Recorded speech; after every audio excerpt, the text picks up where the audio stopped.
My name is Caroline Ashford. I suppose, to truly begin, I must tell you that I was once just the girl who stayed. The girl who, at 17, found herself standing at the precipice of a life she hadn't chosen, facing a choice no child should ever have to make.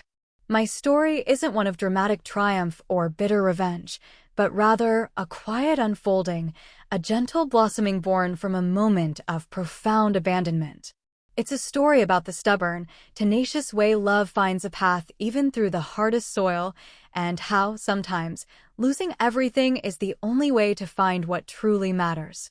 Our family, or what I once considered to be my family, placed a high value on appearances.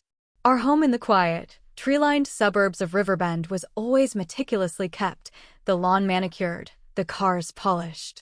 Dinners were occasions for polite conversation and subtle critiques, where achievements were lauded and struggles quietly dismissed. My mother, Eleanor, believed firmly in the Ashford name, a legacy of respectable commerce and discreet prosperity. My grandfather, Silas Finch, was, in their eyes, a beloved but increasingly frail patriarch whose longevity had become an inconvenience. It was a crisp autumn afternoon, the kind where the Riverbend sky was a startling, brilliant blue, when our world fractured. We sat in the sterile, hushed consultation room at Riverbend General Hospital. The air hummed with the quiet dread of fluorescent lights. Dr. Albright, a kind-faced woman with tired eyes, spoke in measured tones, her words landing like stones in a still pond. Mr. Finch's condition is critical. The specialized treatment, if we proceed, carries a less than 10% chance of significant recovery. And the cost, she paused, her gaze sweeping over my mother, my uncle Richard, and my cousin Marcus, before settling briefly on me. The cost is substantial.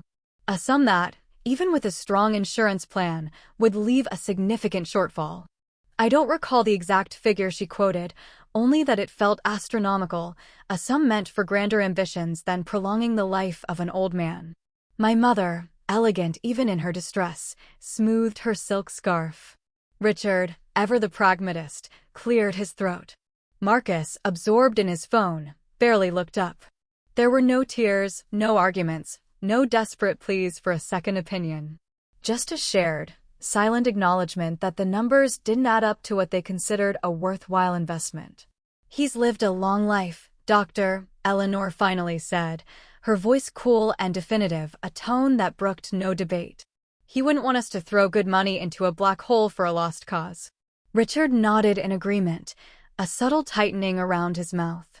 Marcus finally pocketed his phone, a flicker of relief in his eyes. And, just like that, they were gone. A swift, decisive departure. My mother tossed a cold glance over her shoulder at me, still standing by Silas's empty bed in the recovery ward. "You can stay if you want, Caroline, but don't come asking us for anything later." Her words, carefully chosen, were a clear pronouncement. If I chose to defy them, I chose to sever myself from their world. The hallway was too quiet. The echo of their footsteps seemed to linger long after the elevator doors had hissed shut. I stood there, clutching Silas's medical chart in one hand, my half-empty wallet in the other. A nurse, a gentle woman named Sarah, shifted uncomfortably beside me. "Are you Caroline Ashford?" she asked, her voice soft. I nodded, my throat tight, a knot of fear and fury warring in my chest. "We'll need someone to sign the financial responsibility forms. The insurance only covers about 30% of his care. Without intervention, he won't make it through the week." I didn't hesitate. Not because I wasn't scared. God, I was utterly, gut-wrenchingly terrified. But because I couldn't bear the thought of Silas waking up, disoriented and in pain, and realizing no one had stayed. Not one person. He was more than an old man to me. He was the one who had taught me to identify constellations, the one who patiently showed me how a bicycle chain worked, the one who saw beyond the polite facade of the Ashford name and into the curious, slightly unconventional girl I truly was. I signed every form they handed me. The stack felt like a legal execution, each signature a commitment to an unknown future. I handed over my entire college savings, $12,000 scraped together from scholarships, summer jobs as a librarian's assistant, and meticulous budgeting. It was my future, neatly packaged in a bank account, now transferred to a hospital billing department. Then, still trembling, I called the HR office downstairs. My voice, surprisingly steady, begged for a job, any job. By 6 p.m., I was wearing a too-big uniform, pushing a mop bucket across the polished floors of the pediatric wing. The smell of disinfectant clung to me, a constant reminder of the choice I'd made. By 10 p.m., my shift over, I was back at Silas's bedside, holding his frail hand while machines beeped and buzzed, a rhythmic, unsettling lullaby. The world outside, through the hospital window, kept moving. Cars flowed like glowing ribbons, city lights twinkled like distant promises, and I imagined people laughing in warm, bright restaurants. But here, in this quiet, sterile room, something had broken inside me, yes, but something had also begun to rebuild, piece by arduous piece. They thought they'd left me with a dying man and a dead-end future. What they truly left me with was time. Time to listen, time to learn, time to grow into the woman I was never allowed to be around them. They walked away. I walked forward. Silas didn't wake up for 3 days. Each morning, I'd finish my cleaning shift, grab a hurried coffee, and return to his room, pulling up the worn plastic chair beside his bed. I'd talk to him about my shift, about the news headlines, about the weather outside, anything to fill the silence. Sometimes, I'd just sit and watch the slow, rhythmic rise and fall of his chest, searching for any flicker of recognition. The nurses, kind and efficient, would encourage me, but their eyes held the unspoken understanding that hope was a fragile thing here. When he finally did stir, it was subtle. A slight twitch of his fingers, a faint flutter of his eyelids. Then his voice, a rasping whisper that cut through the silence of the room, barely audible above the hum of the machines. You stayed. My own tears blurred everything, but I nodded, gripping his hand tighter. Always, Grandpa. Always. That night, as he drifted back into a more peaceful sleep, I sat beside him, watching the city lights blur through the window. A profound quiet settled over me, a feeling deeper than just exhaustion. It was a sense of fierce purpose, a knowing that I was exactly where I was meant to be. The doctors had prepared me for the worst, predicting he wouldn't last more than a week. But a week passed, then 2, then 3. It started with small, almost imperceptible signs, a firmer grip on my hand, a subtle shift in his breathing, the way his eyes would follow the sound of my voice. Every evening, after my shifts, I'd read to him. At first, I didn't know if he could even hear me, but I kept going. I read from his tattered copies of old maritime novels, articles from the Riverbend Gazette, even the assembly instructions for a complex bookshelf I'd found on sale. Anything just to fill the room with something human, something alive. Then, one crisp afternoon, as I was spoon-feeding him a thin, tasteless broth, he spoke. His voice was still weak, but clear enough to make me freeze, the spoon halfway to his lips. Too salty. I stared, my heart leaping. Grandpa?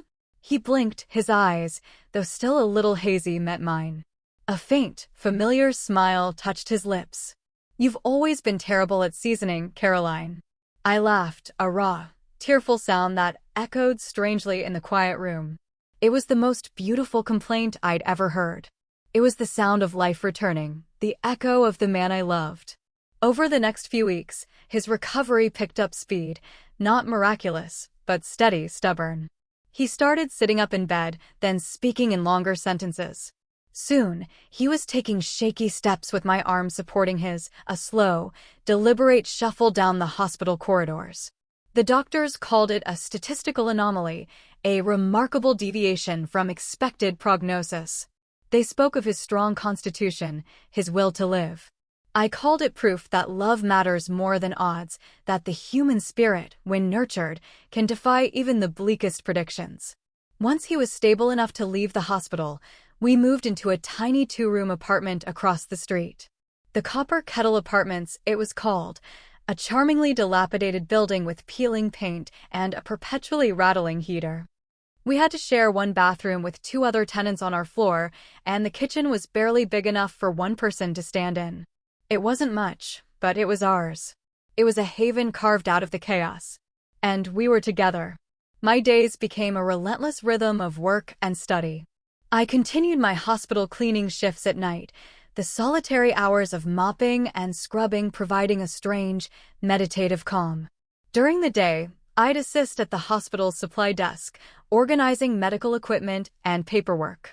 Between mopping floors and folding scrubs, I'd pull out my textbooks, studying for my high school equivalency exams online. Sleep was a luxury, meals often hurried and simple. Sometimes, I'd skip lunch so Silas could have a more substantial dinner. He hated that. His brow would furrow, and he'd insist on sharing whatever meager meal we had. It was during these evenings, in our cramped kitchen with its flickering overhead light, that Silas began to teach me. He wasn't teaching me math or history. He was teaching me how to fix things. Not just physical objects, but a way of looking at the world.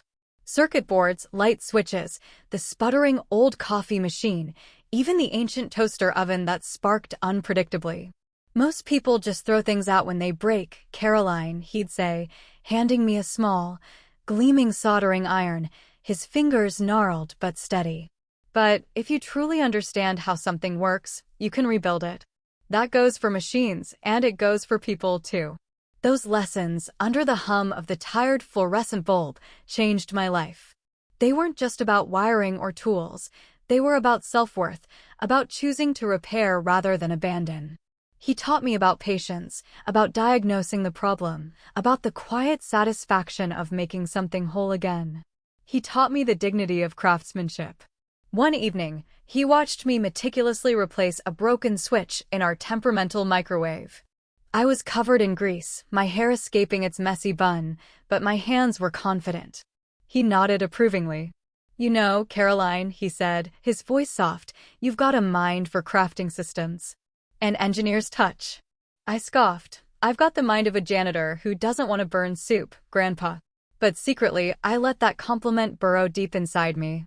It was the first time anyone had ever believed I could be more than what I was born into, more than just the Ashford name. He wasn't supposed to live, but he did. And because he did, I started to live, too. A life on my own terms. The silence from my family became a permanent, deafening wall. At first, I foolishly thought maybe they just needed time. That once Silas was out of the hospital, once the immediate crisis had passed, they'd come around. That perhaps they'd call, offer an olive branch, or at least acknowledge my existence. But then, the bank account my mother used to help me manage my meager savings was quietly closed. The family phone plan I was on was disconnected without a word. And the last message I ever received from Eleanor was a terse, impersonal text. "You made your choice. Don't expect anything from us ever again." No explanation, no conversation, just erased. I cried for days. Not just because it hurt, which it did, a deep, aching wound in my chest. But because I knew they didn't even miss me. Not truly.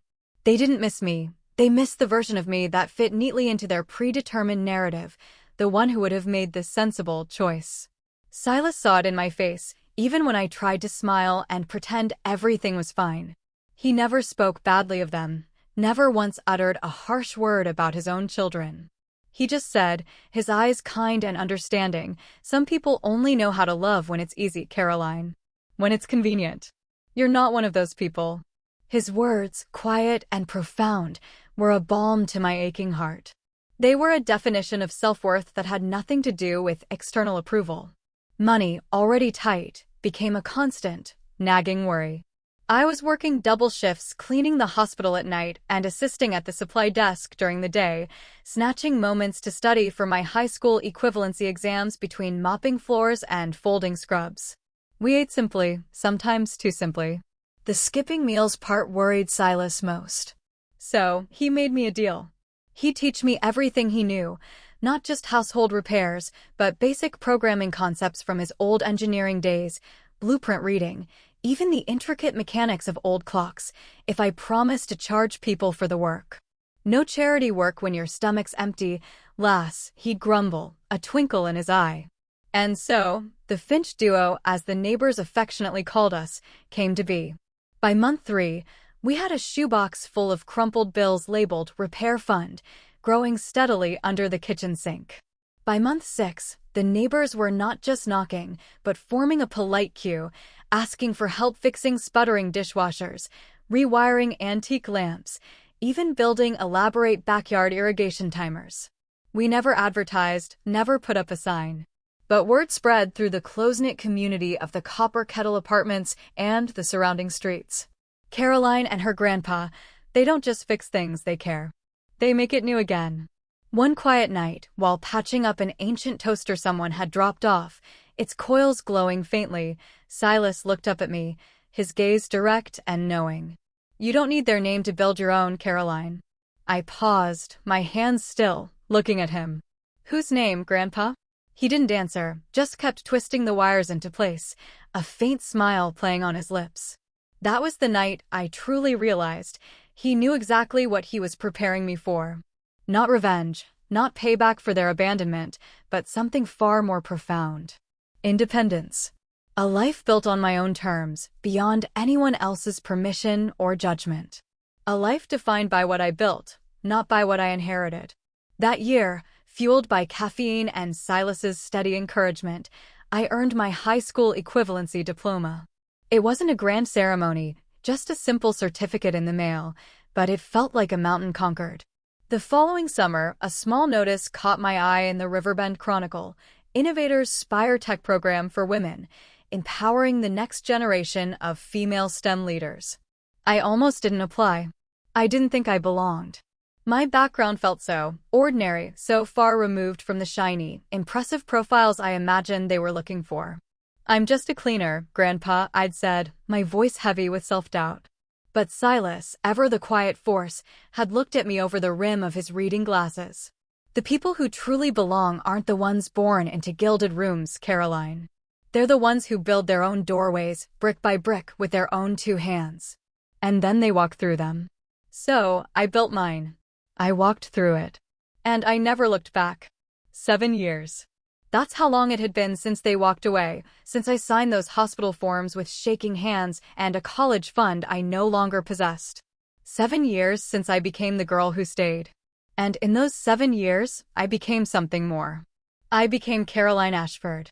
Not just the girl with a soldering iron and a mop, but a builder of systems, a fixer of what others threw away, a woman with a name that meant something beyond the family that had abandoned her. It started, as many good things do, in our cluttered garage behind the Copper Kettle apartments. Silas and I, fueled by endless cups of lukewarm tea and the quiet hum of innovation, built a prototype for an emergency fall sensor. Something simple, wearable, affordable, designed not just to detect a fall, but to connect an elderly individual quickly and seamlessly with help. We called it the Everlight Guardian. We tested it for months. Silas, ever the enthusiastic participant, would cheerfully fake fall around the kitchen, dramatically tumbling onto a pile of pillows, just to help us refine the algorithms. We pitched the design to a local clinic, the Riverbend Community Health Center. They loved it. They saw the potential, the need. Soon, we had our first tiny grant, enough to build a few more prototypes. Then a second and a small, dedicated team of 2 interns, bright-eyed engineering students who believed in the idea enough to work for little more than coffee and purpose. We were driven by a quiet, shared conviction. By year 5, we were registered as Lumengard Innovations LLC, our name inspired by Silas's belief that technology should be a light in the darkness, a guardian. By year 6, we had contracts with 3 elder care facilities across the state, their residents wearing our Everlight Guardian devices with newfound confidence. And by year 7, our devices were protecting over 10,000 senior citizens, offering peace of mind to countless families. Silas became our resident advisor, our unofficial mascot, our favorite test subject. But more than anything, he was my anchor. Every design decision, every late night spent debugging code, every messy sketch taped to the garage wall, he was there. He didn't always say much, but when he did, his words resonated deeply, shaping not just the company, but me. True success isn't measured in what you gain, Caroline, he'd say, watching me meticulously assemble a circuit board, but in the integrity you keep. And in the lives you quietly illuminate. The Riverbend Chronicle ran a story on us one crisp winter. Its headlines splashed across the local section. From hospital cleaner to visionary CEO, the woman who built her future from a broken past. The accompanying photograph showed me, smiling faintly, standing beside Silas, who was beaming with pride. I didn't send it to my mother. I didn't need to.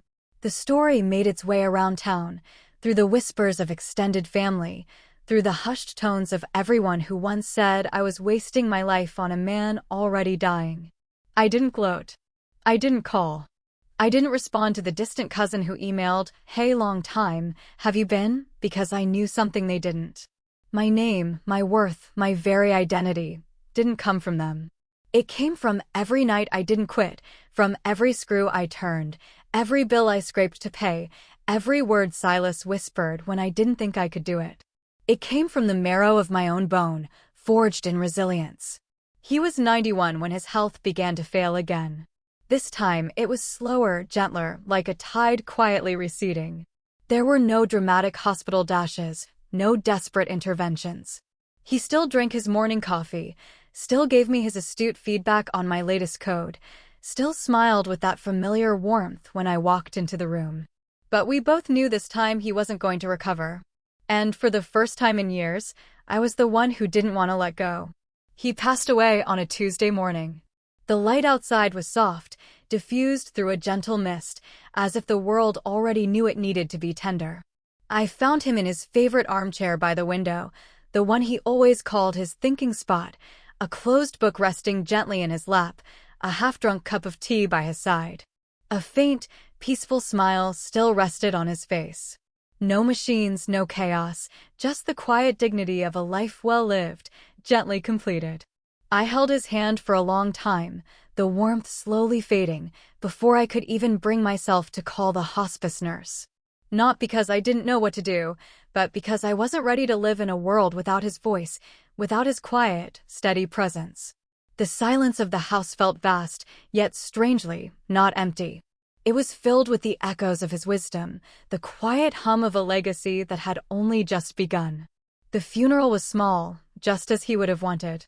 No grand speeches, no ostentatious displays of grief. Just a simple gathering of neighbors who'd known us from the Copper Kettle apartments, a few colleagues from our early Lumengard days, and the compassionate hospice nurse who once said Silas was the kindest patient she'd ever met.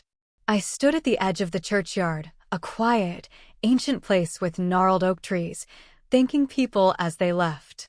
My grief was a deep, resonant ache, but it was tempered by a profound sense of peace. Then I heard it, the crisp, unmistakable sound of expensive heels on gravel, followed by the measured tread of polished leather shoes. I turned, and my breath hitched. There they were. Eleanor, my mother, poised and elegant in a sleek black dress, her face carefully composed. My Uncle Richard, his expression a mixture of feigned solemnity and thinly veiled expectation. And Marcus, my cousin, in a perfectly tailored dark suit, looking like he was walking into a high-stakes stockholder meeting rather than a somber farewell. They looked around, their eyes scanning the modest gathering, almost as if they were tourists at someone else's grief. Eleanor opened her arms, a gesture of maternal warmth that felt utterly hollow, as if the past 7 years of profound silence had never happened. "Caroline, sweetheart," she cooed, her voice pitched just a little too high, "you've grown into such a woman." I didn't move, didn't speak. My heart, which had been achingly open, now felt encased in ice. She tried again, a practiced smile pasted on her lips. "I know things got a little messy back then, darling, but we're still family. And your grandfather, he would have wanted us to be together for this." I wanted to laugh, a harsh, bitter sound. I wanted to scream, to ask if she remembered leaving me in that hospital hallway like a discarded tissue, without a backward glance. But I didn't. I simply nodded toward the chapel, my voice calm, flat, devoid of emotion. "He's inside. You have 5 minutes." They exchanged glances, a flicker of annoyance passing between them, but they went in. 5 minutes, then they emerged, their expressions unchanged, their brief performance complete. After the service, as I was quietly gathering the funeral programs and folding the donation slips for Silas's newly established elder care grant, Eleanor came up beside me again. This time, she wore that tight, almost imperceptible smile I remembered from every passive-aggressive birthday dinner, every holiday gathering where family harmony was merely a facade. So, about the estate, she began, her voice light, almost conversational, as if discussing the weather. We assume there's a will. Your grandfather wasn't careless, after all. She paused, a flicker of predatory anticipation in her eyes. I met her gaze, keeping my own flat, emotionless. There is, I said, my voice quiet but steady. Her smile widened, like a net cast into open water. Wonderful. We'll need to discuss how everything will be divided. Fairly, of course. That was when I finally spoke. Truly spoke, not just with my voice, but with the quiet conviction forged in 7 years of sacrifice and love. You left him to die in a hospital bed, Mom, I said, my voice low, cutting through the polite hum of the departing mourners. You didn't visit for 7 years. You never called. You never once asked if he'd even survive the week, let alone the past 7 years. You only showed up now because you think he was worth something. She blinked. Just once, a minute tremor of shock in her carefully constructed composure. Then, her face hardened, her voice snapping with a sudden, brittle anger. Don't be so dramatic, Caroline. You're still his granddaughter, but we are his children. He wouldn't cut us out. It's simply not proper. I looked down at the simple, wooden envelope I held in my hand, nestled within which was the final will and testament of Silas Finch, sealed, notarized, and already in the careful custody of his lawyer. You'll find out tomorrow, I said quietly, meeting her gaze again, holding it. But just know, Mom, he wasn't nearly as forgiving as I am. I turned and walked away, leaving her standing there, her carefully arranged world momentarily askew. The next morning, I arrived at the law office of Mr. Alastair Reed 15 minutes early. Not because I was nervous, but because I had been preparing for this moment, in a quiet, unconscious way, for 7 years. Mr. Reed, Silas's attorney, greeted me with the same soft professionalism he always had. He was a man with kind eyes and a steady hand, a testament to his decades in family law. He had known Silas since the early Everlight Guardian prototype days, had helped us file the Lumengard LLC paperwork, and now, with the same quiet dignity, he was helping to close this final chapter. The conference room smelled of polished wood, old paper, and a faint hint of dust. I took a seat at the end of the long mahogany table, my back straight, my hands folded calmly in my lap. In front of me sat a sealed legal envelope and a small, intricately carved wooden box, the very one Silas had asked me to keep unopened until this exact meeting. He had given it to me a few weeks before he passed, a quiet, almost playful glint in his eye. A little something for the grand reveal, lass. Minutes later, the rest of them arrived. Eleanor swept in, heels too sharp for her words, a practiced smile of entitlement on her face. Richard followed, his jaw already tight with unspoken expectation. Marcus, as always, sat across from me, a smirk playing on his lips, as if he were already mentally allocating his newfound inheritance to flashy purchases. No one offered a greeting, not even a nod. We were strangers, bound only by a bloodline they had long since disavowed. Mr. Reed cleared his throat, his gaze settling briefly on each of us. This is the last will and testament of Walter Silas Finch, dated, notarized, and legally confirmed on his 90th birthday. He paused, then looked directly at me, a subtle softening in his eyes. Miss Caroline, would you please open the box now? I nodded, my fingers steady as I lifted the lid. Inside, nestled on a bed of faded velvet, was Silas's beloved pocket watch, the one he used to wind every morning at precisely 7 o'clock. Tucked beneath it was a small, unassuming flash drive and a single, folded note. I slid the flash drive toward Mr. Reed. He picked it up, plugged it into a small, discreet monitor at the head of the table. The screen flickered, then lit up with Silas's weathered, familiar face. His eyes, though slightly tired, held their usual twinkle. His voice, soft and steady, filled the room, a resonant echo of his presence. "If you're hearing this," Silas began, his voice surprisingly clear, "I've already left this world for whatever comes next. And if the people I think are in this room are actually here," a faint, knowing smile touched his lips. "Well, I'm not surprised. Let me make this simple." He paused, a deliberate breath, and then continued, his gaze seeming to look directly into my eyes, even through the screen. "I, Walter Silas Finch, being of sound mind and body, do hereby leave the entirety of my estate, including all Lumengard Innovation shares, real estate assets, personal accounts, and intellectual property, to my granddaughter, Caroline Ashford. Everything." My Uncle Richard's jaw dropped, a comical slackness in his usually rigid face. Eleanor leaned forward, her elegant composure shattering, fury blazing in her eyes. "This isn't legal," she hissed, her voice sharp. "He must have been manipulated. She was with him every single day. Who knows what she told him to turn him against us?" Mr. Reed held up a crisp, notarized form. Mr. Finch completed a comprehensive cognitive evaluation just 2 weeks before this recording was made. Full mental capacity was confirmed. There was no coercion, and no revisions to the will were requested or deemed necessary. Marcus finally stood up, his chair scraping loudly against the polished floor. "You've got to be kidding. She was a janitor. She lived off him for years. How could he leave everything to her?" Silas's video continued as if he'd heard every word, his voice unwavering. "To those who might say she took from me, I say she gave me 7 more years of life. She gave me mornings with sunlight and good coffee. She gave me meaning, purpose, and laughter. His gaze in the video shifted, seeming to encompass the others in the room. "You gave me silence. You left me to die because I was inconvenient. She stayed, and she built something. Not just a company, but a life. A life for both of us." Eleanor's face paled, the last vestiges of her controlled composure crumbling. I stayed silent, my gaze fixed on Silas's face on the screen, feeling a profound sense of pride and a bittersweet ache in my chest.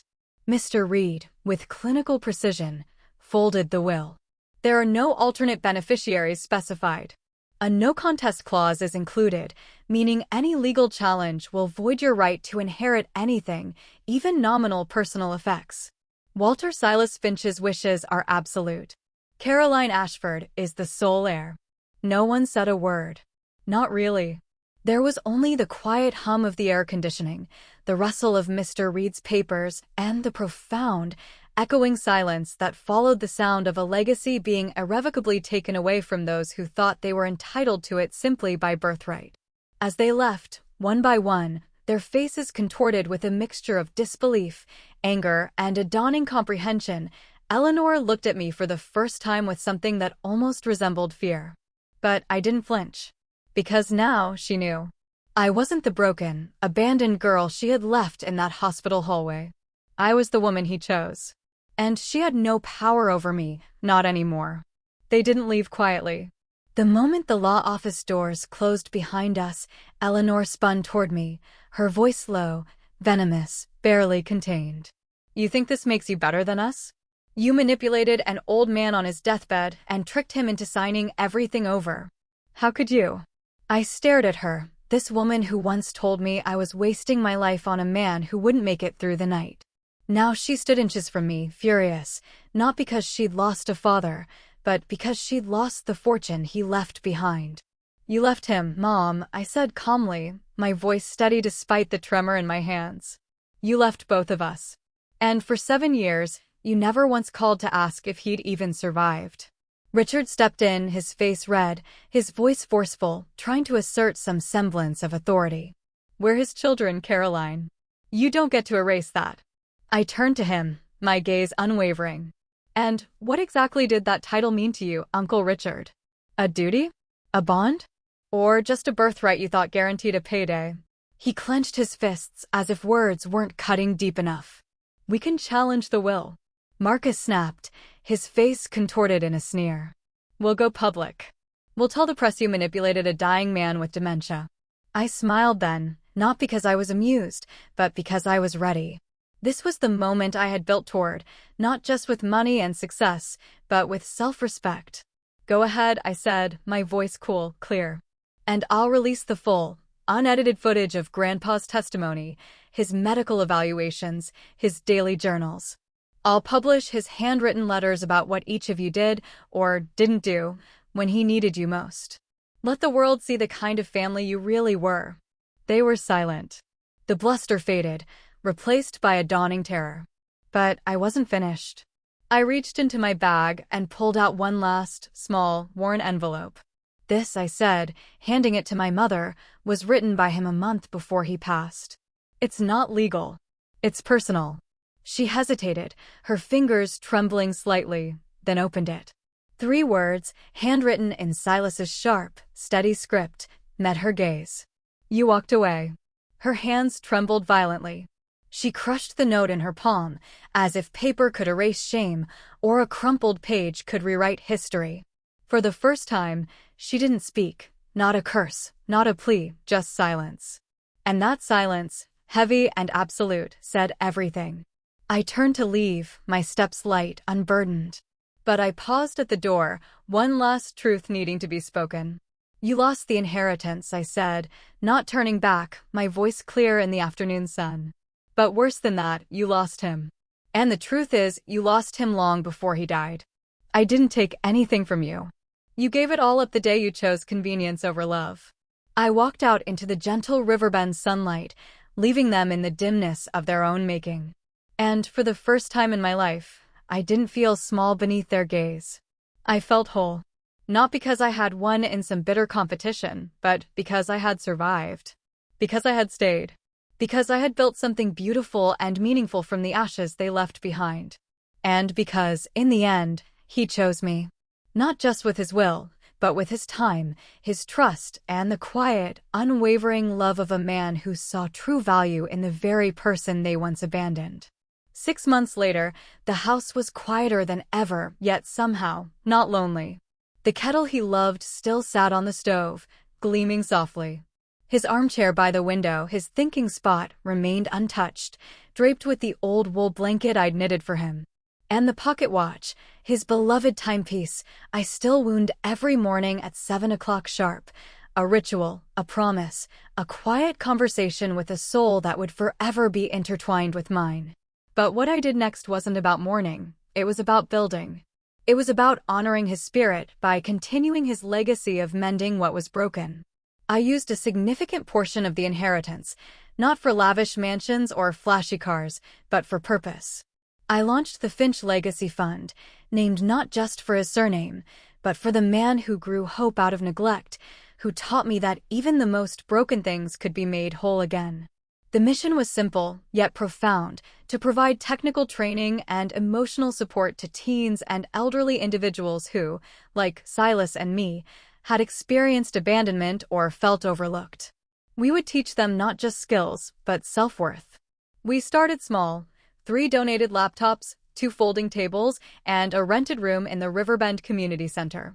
Our first students were a shy teenage girl who'd been through the foster system and an elderly gentleman who felt invisible after his family moved away.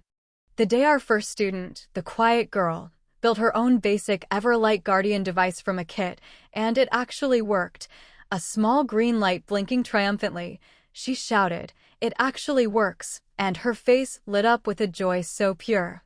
I felt something click in my chest. That joy, that spark of self-discovery, that sense of belonging, that was Silas living on.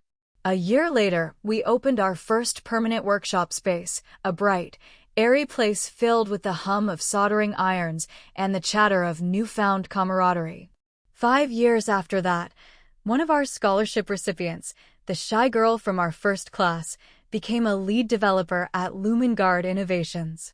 And when she invited me to her graduation, her eyes shining with pride, she said, "I never had a real family, Caroline.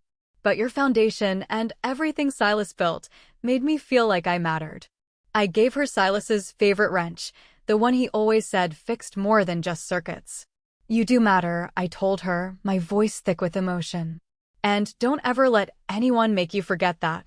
I still live in the same house Silas and I built our new life in. The company, Lumengard Innovations, is bigger now, a nationally recognized leader in elder care technology. But my life is still simple. No lavish mansions, no flashy cars, just purpose and peace. Because I know what true wealth really is. It's the extra 7 years I got with him. It's the quiet dignity of the work we do. It's the lives I've helped repair. It's the girl I used to be and the woman I became because I stayed when no one else would. Sometimes, late at night, I think about that day they left us in the hospital hallway, about how broken I felt, how utterly lost.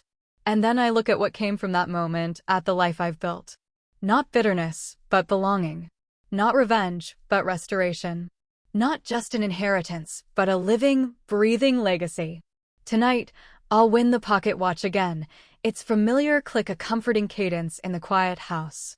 And one day, when I know someone else is truly ready, I'll pass it on. Not because it's valuable in terms of money, but because it carries everything that matters, a story of resilience, of fierce love, of quiet defiance, and of profound purpose. And I'll say what he once told me, the words echoing through time, soft yet unwavering, you stayed. You built. And now it's yours. Yours to share.